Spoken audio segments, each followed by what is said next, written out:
Okay, and I'm back, just like magic. Here I am. So what I said was that originally, way back, they had said the box size was going to be, I believe it was 13 by 15 by 3.5 inches. Well, as they, now that we're finalizing everything, and again, part of the submission process, they looked at the box and it got changed a bit. So the new box size, the final box size, is 318 millimeters by 318 millimeters by 100 meters. And I know that I'm going to equate that out for you, which means the box is 12 and a half by 12 and a half by 4 inches. And again, this was possible with the power of Groovis Vision, leading the future. Kidding again. But so we could see the box is a little smaller, which is good, and it's a little bit deeper now. So that is something that I had to take care of, and I had Cole assist me with some of this, which you're going to see. So the box size is kind of like he rendered this, but that's kind of, you can imagine that's 12 inches by 12 inches by 4 inches. And oh, I'm glad I remembered this. I made sure to ask them that all of your Crusader of the Realm edition and your Master of the Realm edition will fit within this box. I don't know if you got the dungeon pack and all the hero stuff, the hero expansion pack, that'll definitely fit. So I'm going to say, judging for what I know, I think you could fit everything in that box. Also, I'm going to be coming back with storage solutions for you because I want to help you guys with how to store all this. And so I will be talking with you on how I store all this and my recommendation, so everything will be very neat for you. So maybe I'll throw one more video in and just show you a couple things, or we might wait till next time. But because I want to stay on track with this. So don't worry, I'm going to show you how to store everything. I'll be with you from here on out with everything to, show you whatever I can to help you.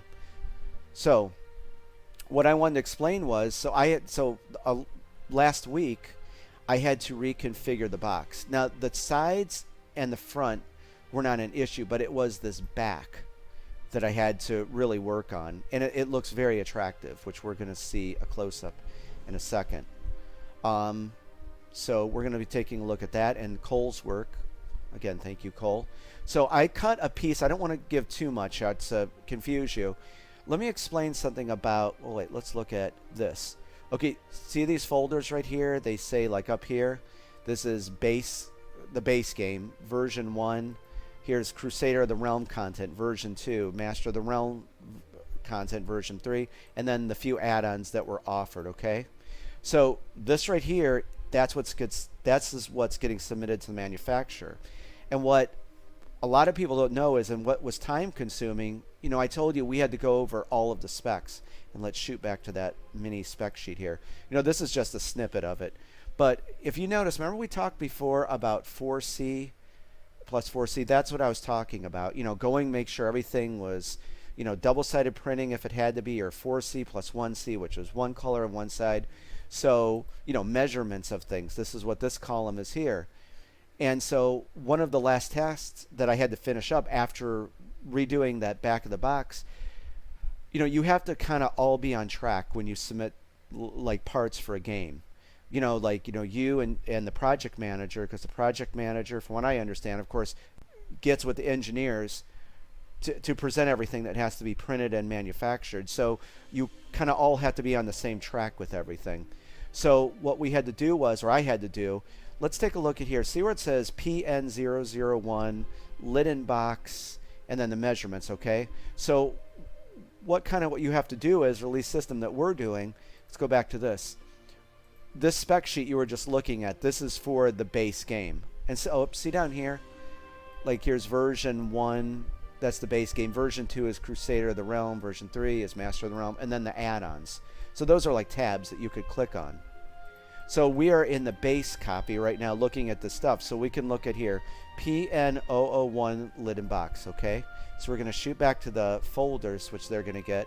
Okay, so this is version 1 of the base game. So let's click on that. And these are all of the folders. Like PN001 said it was the lid box, right? Click on that. Here's the lid box. And this is what Cole did. So, so within that folder, that lines up for PN001. So when the manufacturer's looking at the spec sheet and they have to find this, they know to go into the base game folder and look into, this folder for this specific piece of content. Hopefully you see how that works. And that's what I mean. You all have to be on a system for knowing where everything is at. So you can't really tell, and thank God it matched up really nicely. But this is, this is going to be the cover here. And what you're seeing here is, like the sides of your box. Cole put all this together. So thank you, Cole. It looks awesome. These are the sides of the box. So that's why that looks like that.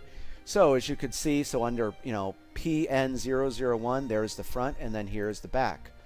And this was a couple nights of work because I had to redo the whole graphic design and kind of, make it like tighter together, and it turned out really nice. Actually, this version, opposed to the other one, I was able to fit another monster and hero on the back.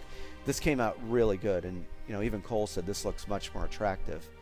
And I want to touch on this center image here. But wait, real quick, this is like the flavor text here, that I wrote. So when you flip, if this goes retail, you can flip it over, you read a little bit about it. Some stuff about the game mechanics, patrol route system, and then all the contents of the game. But this image here, I wanted to have a real genuine image. We all play these games on our tables at home usually, or maybe on the floor, but usually on a table. So I wanted people to see this game set up. I didn't want it. I could have, you know me, I could have very easily made like, a very cool animated thing with a dungeon and monsters everywhere and the dragon flying at the top or whatever and monsters oversized. But I wanted something genuine so people could see, hey, this is what you're getting, and just a very honest picture. So when we did this photo shoot with Bliss Photography, that was my aim, and it made it to the back of the box. So hopefully you followed all of that. So if we go back into the base game, so so on and so forth. If we go back here, okay, so if we go into PN folder PN002 game board and go back to the folder here, okay, so here's the two dungeon boards they're going to need. Here's Ancient Runes dungeon board right there.